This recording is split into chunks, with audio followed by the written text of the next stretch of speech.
Hello students, welcome to the Interesting Chemistry. Interesting Chemistry में आपका स्वागत है, जहां पर आप क्लासरूम टीचिंग का अनुभव करेंगे। तो मेरी वीडियो नहीं है, बल्कि मैं तो इस तरह से आपको पढ़ा रहा हूँ नेचुरल वे में, जैसे आप लोग चीज महसूस करें, अनुभव करें कि जैसे आप कक्षा में ही पढ़ रहे हैं। मेरी वीडियो रिडॉक्स अभिक्रियाओं के बारे में चल रहे हैं। इसके बारे में मैंने काफी कुछ बता दिया, ऑक्सीकरण अपचयन बता दिया है, ऑक्सीडेशन नंबर बता दिए, ऑक्सीडेशन नंबर की गणना बता दी है, और अब मैं बताने जा रहा हूं कि आयोनिक अभिक्रियाओं को या समीकरणों को किस तरह से संतुलित करते हैं। आयनिक यानी रिडॉक्स अभिक्रिया बोला जाता है, आयनिक अभिक्रिया बोला जाता है। इनको आप कैसे संतुलित करेंगे, कैसे इनको लिखेंगे, इसके दो तरीके हैं। पहला तरीका है ऑक्सीकरण अंक विधि, और दूसरी जो विधि है उसको आयन इलेक्ट्रॉन विधि कहते हैं। इसलिए पहली विधि जो ऑक्सीकरण अंक, OM means oxidation number, oxidation number ऑक्सीकरण अंक विधि, और ऑक्सीकरण अंक विधि में आप अपनी पुस्तक में पाएंगे एक लंबा प्रोसेस है, कम से कम 8-10 पॉइंट्स उसमें लिखे रहते हैं, ये करिए, ये करिए, ये करिए। मैं आपको कंक्लूड करके सभी बिंदु को, उन बिंदुओं, उनमें से कोई भी बिंदु ऐसा नहीं है जो कि छोड़ने लायक है। प्रत्येक बिंदु पर अपने को ध्यान देना है, लेकिन प्रॉब्लम ये आती है कि उसको याद कैसे रखें। इसलिए मैंने केवल 2 ही बिंदु लिए हैं। पहला बिंदु है कि ON में वृद्धि या कमी, फिर उसको समान करना, 2 बिंदु हुए। और उसके बाद में आयनों का आवेश बराबर करना। तो सबसे पहले जो मैं बता रहा हूं OM में, अब आप इसको याद रखेंगे। तो पहले से तो मैं ये कह देता हूं कि जिन विद्यार्थियों को ऑक्सीडेशन या ऑक्सीकरण अंक की गणना नहीं आती, वो इन अभिक्रियाओं को संतुलित नहीं करते। इसलिए मेरे पहले वीडियो में जाकर के आप देखिए कि ऑक्सीकरण अंकों की, ऑक्सीकरण अंक की गणना कैसे की जाती है। तो इसलिए अब अपने इस उदाहरण को लेकर के अपने इसको चलते हैं। मैं आज कम से कम 2 उदाहरण तो इस वीडियो में दे दूंगा आपको। तो पहला उदाहरण ये लीजिए, Cr2O7 double negative plus Fe double positive, ये एक अभिक्रिया है। इसमें आपको सबसे पहले यहां मैंने कहा है कि ऑक्सीकरण अंक में, और फिर यहाँ पर ये कुल शब्द बड़ा महत्वपूर्ण है, इसका भी ध्यान रखना है। इसलिए सबसे पहले इस समीकरण को देखिए। समीकरण में देखने से थोड़ा सा सरसरे जब आप देखेंगे कि यहाँ क्रोमियम 2 है, तो यहाँ क्रोमियम 1 है, तो कृपया इसको संतुलित कीजिए। यहाँ 2 तो कर दीजिए, ऑक्सीजन को छोड़े, ऑक्सीजन को बाद में हो जाएगा। लेकिन एक बार जो इसमें जिनका ऑक्सीकरण और अपचयन हो रहा है, उनको आपको संतुलित करना है, क्योंकि कुल शब्द में ये आएगा। यदि इधर क्रोमियम 2 का निकालेंगे तो यहाँ भी 2 का होना चाहिए।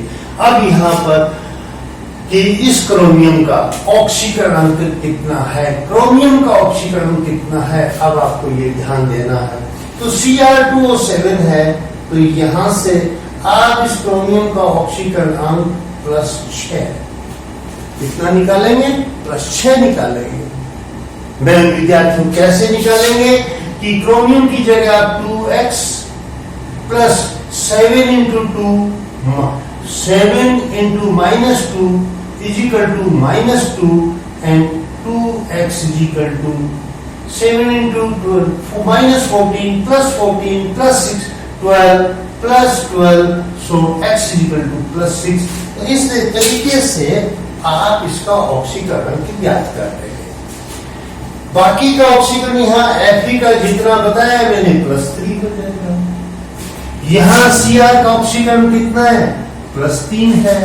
यहाँ Fe का ऑक्सीकरण कितना है, 3। अब मैं आपको बताता हूं कि कुल शब्द का क्या महत्व है। यहाँ ऑक्सीकरण 1 क्रोमियम का 6 है, क्रोमियम के 2 परमाणु है, अतः इसको 2 का गुणा करेंगे। और यहाँ +12 करेंगे, ये मतलब होता है कुल का। यहाँ कुल निकालेंगे, ये कुल है, मैं गोले में बंद कर देता हूं, एनसर्किल्ड कर देता हूं, और फिर यहाँ पर कुल कितना हो जाएगा, मल्टीप्लाई 2 का गुणा करेंगे, +6 हो जाएगा और +6 हो जाएगा, और फिर यहाँ वापिस मैं +3 कर देता हूं। इस प्रकार से मैंने कुल ऑक्सीकरण अंकों की गणना कर ली है। तो कुल की है, 1 की 6 है तो कुल 2 प्रोग्राम है, तो 2 गुना 6 ये 12 इस तरह से हो जाएगा। अब आपको वृद्धि निकालनी है और कमी निकालनी है। देखिए यहाँ पर 12 है क्रोमियम के, यहाँ पर क्रोमियम के कितने 6 हैं, तो यहाँ इस तरह से इसको नीचे लिखते हैं। इसको क्या करते हैं, नीचे लिखते हैं, यहां से नीचे लिखते हैं, इसको नीचे लिख रहे, कमी को मैं नीचे लिखता हूं और वृद्धि को मैं ऊपर लिखता हूं। यहाँ 2 हैं तो यहां से मैं एक नियम बना लिया है मैंने कि हम वृद्धि को ऊपर लिखेंगे और कमी को कहां लिखेंगे, नीचे लिखेंगे। अब यहां देखो भाई वृद्धि कितनी है, ये तो वृद्धि है, और वृद्धि है जब ऑक्सीकरण अंक में वृद्धि होती है तो आप मन ही मन में ये भी सोचें कि ये ऑक्सीकरण हो रहा है। यहां पर क्या हो रहा है, ऑक्सीकरण है, ऑक्सीकरण। तो उन समीकरणों को पहले मैंने ऑक्सीकरण अपचयन में बताया था कि किसी भी ऋणोत्सर्ग अभिक्रिया के 2 भाग होते हैं, एक ऑक्सीकरण वाला और दूसरा अपचयन वाला। तो यहाँ पर क्या हो रही है, कमी हो रही है, तो ये भाग कौन सा है, अपचयन वाला है। ये भी आप समझ गए। आपको मैं केवल इसको कुल शब्द को ध्यान में रख करके पहला काम आपको तो क्या करना है, ऑक्सीकरण निकालना है। यदि परमाणुओं की संख्या ज्यादा है तो उन परमाणुओं का गुणा करके आप कुल ऑक्सीकरण ज्ञात करेंगे, फिर इनको घटा बढ़ा करके आप देख लेंगे कि यहाँ पर कुल वृद्धि कितनी है। वृद्धि तो एक ही है, कितनी है, 3 में से ये 3 है, और सॉरी यहाँ एक भी गलती यदि हो गई है तो आप कभी भी संतुलित नहीं कर पाएंगे। मेरे से हल्की आप मन ही मन में सोच रहे होंगे कि सर ने गलती कर, लेकिन सर ये पकड़े गए। तो यहाँ 2 है, यहाँ पर भी 2 है, इसलिए 2 से 3 हुई है, वृद्धि हुई है, तो 3 में से 2 घटा देंगे, बराबर 1 की वृद्धि हुई है। कितने की वृद्धि हुई है, 1 की। यहाँ 12 और यहाँ 6, तो कमी कितने की हुई है, 12 - 6 बराबर 6 की कमी हुई है। अब इस प्रकार से आपने ऑक्सीकरण अंक में कुल वृद्धि निकाल ली और कुल वृद्धि निकाल ली और कुल कमी भी निकाल ली है। अब इनको बराबर करेंगे।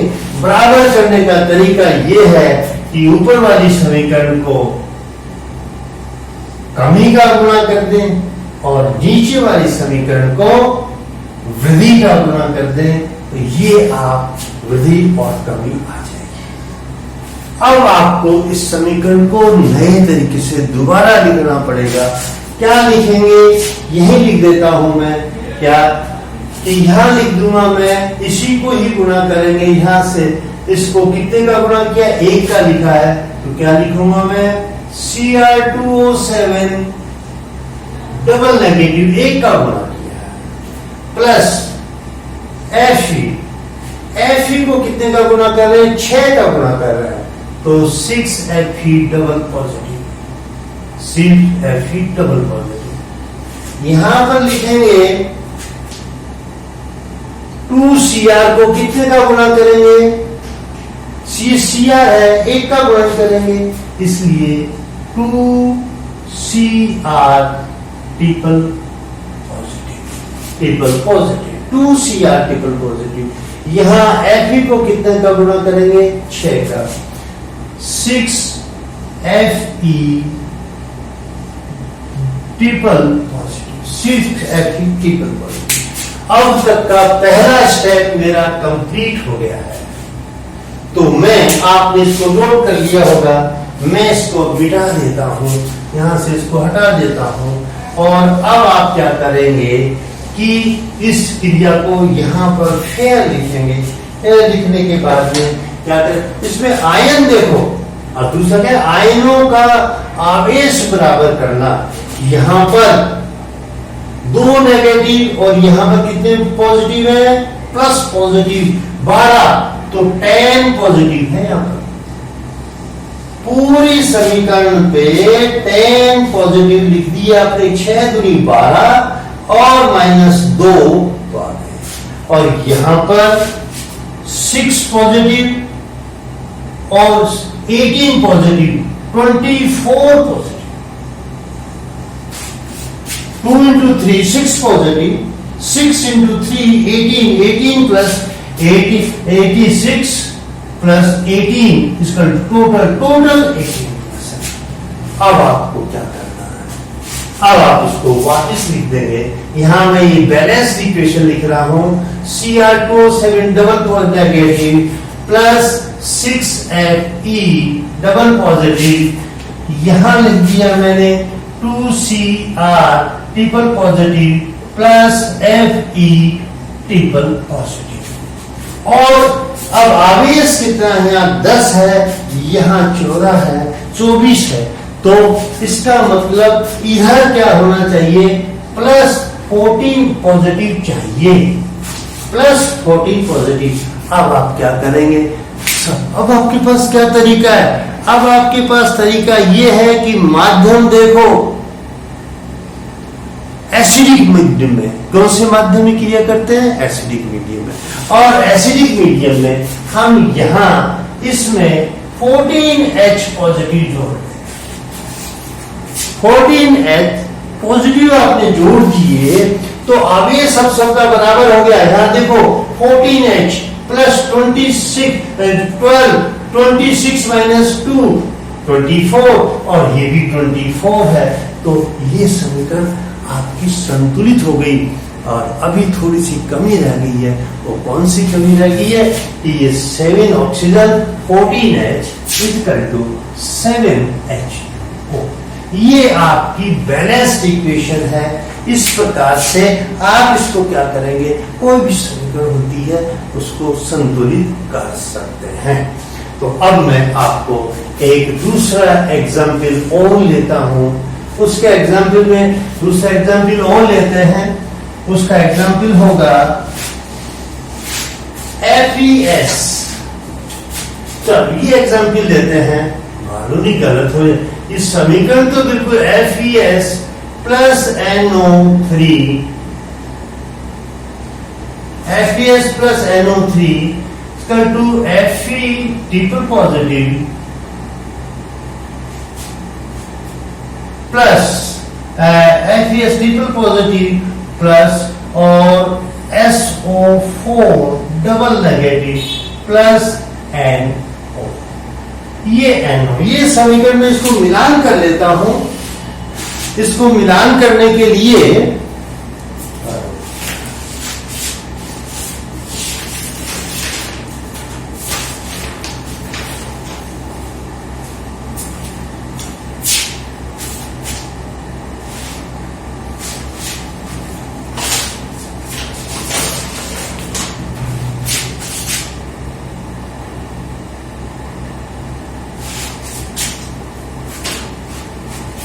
तो ये FeS प्लस NO3 1 नेगेटिव। अब इस समीकरण को आपको संतुलित करना है।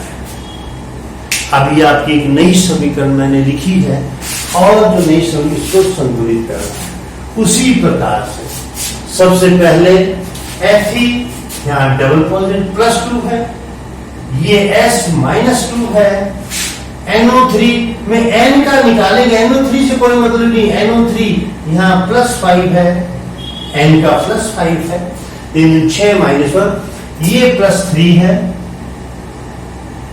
और SO4 यहां जाकर S +6 में है, S +6 में है, और N यहां -2, N यहां +2 में है। ये आपको ध्यान देना। N किस में है, यहां पर +2 में है, क्योंकि N x -2 = 0, तो सो इसलिए x इज इक्वल टू +2, यानी कि x ये किसमें आ जाएगा, नाइट्रोजन के ऑक्सीकरण अंक कितना है, +2 है। अब आपको यहाँ पर कोई वो कुल, ये कुल ही है क्योंकि यहाँ पर किसी तरह का एक एक ही परमाणु है, सब एक एक परमाणु, सल्फर यहाँ एक है, सल्फर यहाँ एक है, F एक है। तो अब आप देखो वृद्धि मैं ऊपर लिखता हूँ और कमी कहाँ लिखता हूँ, नीचे लिखता हूँ। तो ये नाइट्रोजन की मुझे कमी दिखाई दे रही है, ये नाइट्रोजन की कमी दिखाई दे रही है। यहाँ नाइट्रोजन 5 नंबर है, 5 ऑक्सीकरण, यहाँ कितना है, 2 है। तो मैं ये कमी होने का मतलब अपचयन है, और कमी फिर आप लिखेंगे कमी, फिर यहां से कितना कर देंगे, 5 में से 3 घटा देंगे, 5 में से 2 घटा देंगे, तो वो कितनी आ जाएगी, 3 की कमी आ जाएगी। 5 में से 2 घटाएंगे, 3 की कमी। Fe में यहां गया मैं, वृद्धि कितनी है, यहां 2 से 3 हो गया, तो ऑक्सीकरण हो गया ये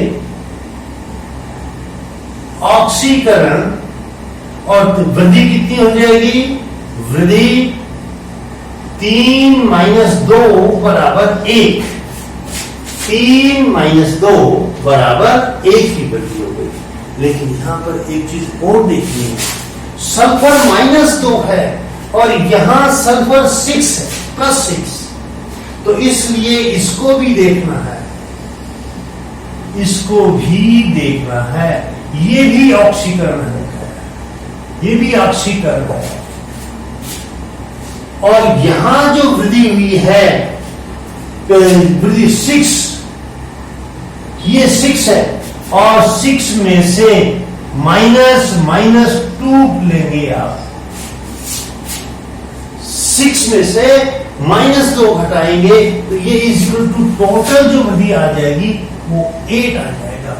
यहां ये भी वृद्धि है, इसको ध्यान से देखिए, -2 है, यहाँ 6 है, 6 में से आप -2, ये वृद्धि है, माइनस से 6 में हो गया, तो ये ज्यादा है, इसमें से ये घटाओगे, 6 - -2 8, तो इसलिए वृद्धि हमारी बहुत हो रही है, ये वृद्धि होगी, ये भी वृद्धि होगी, तो कुल वृद्धि कितनी हो जाएगी, 1 और 8 9 होगी हमारी, कुल वृद्धि हमारी कितनी होगी, 9, और कुल कमी कितनी होगी, 3। ये हमें ध्यान देना है।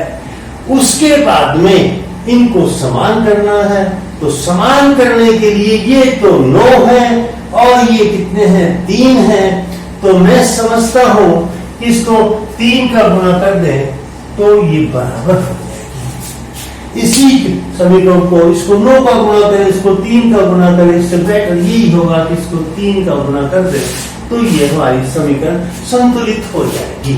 तो अब हम क्या करेंगे, यहां पर लिखेंगे FeS प्लस NO3 को 3 का गुणा करें, 3NO3 नेगेटिव,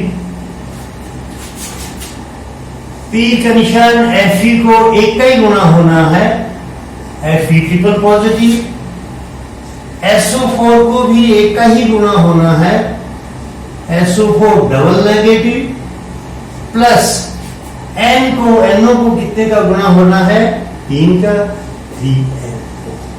ये संतुलित कर दिया। जब ये संतुलित कर दिया तो अब आपको इनका आवेश बराबर करना है। तो यहां पर मैं बता देता हूं कि 3 नेगेटिव है, यहां पर तो 3 नेगेटिव है, और यहां पर 3 पॉजिटिव, 2 नेगेटिव, 1 पॉजिटिव यहां पर जाए, यहां 1 पॉजिटिव है, यहां कितना है, 1 पॉजिटिव है। तो बताओ, सोचो इसको कैसे संतुलित करोगे, इसको सोचो कि कैसे संतुलित करेंगे। अब आप ध्यान दो इसको कि कैसे संतुलित किया जाता है।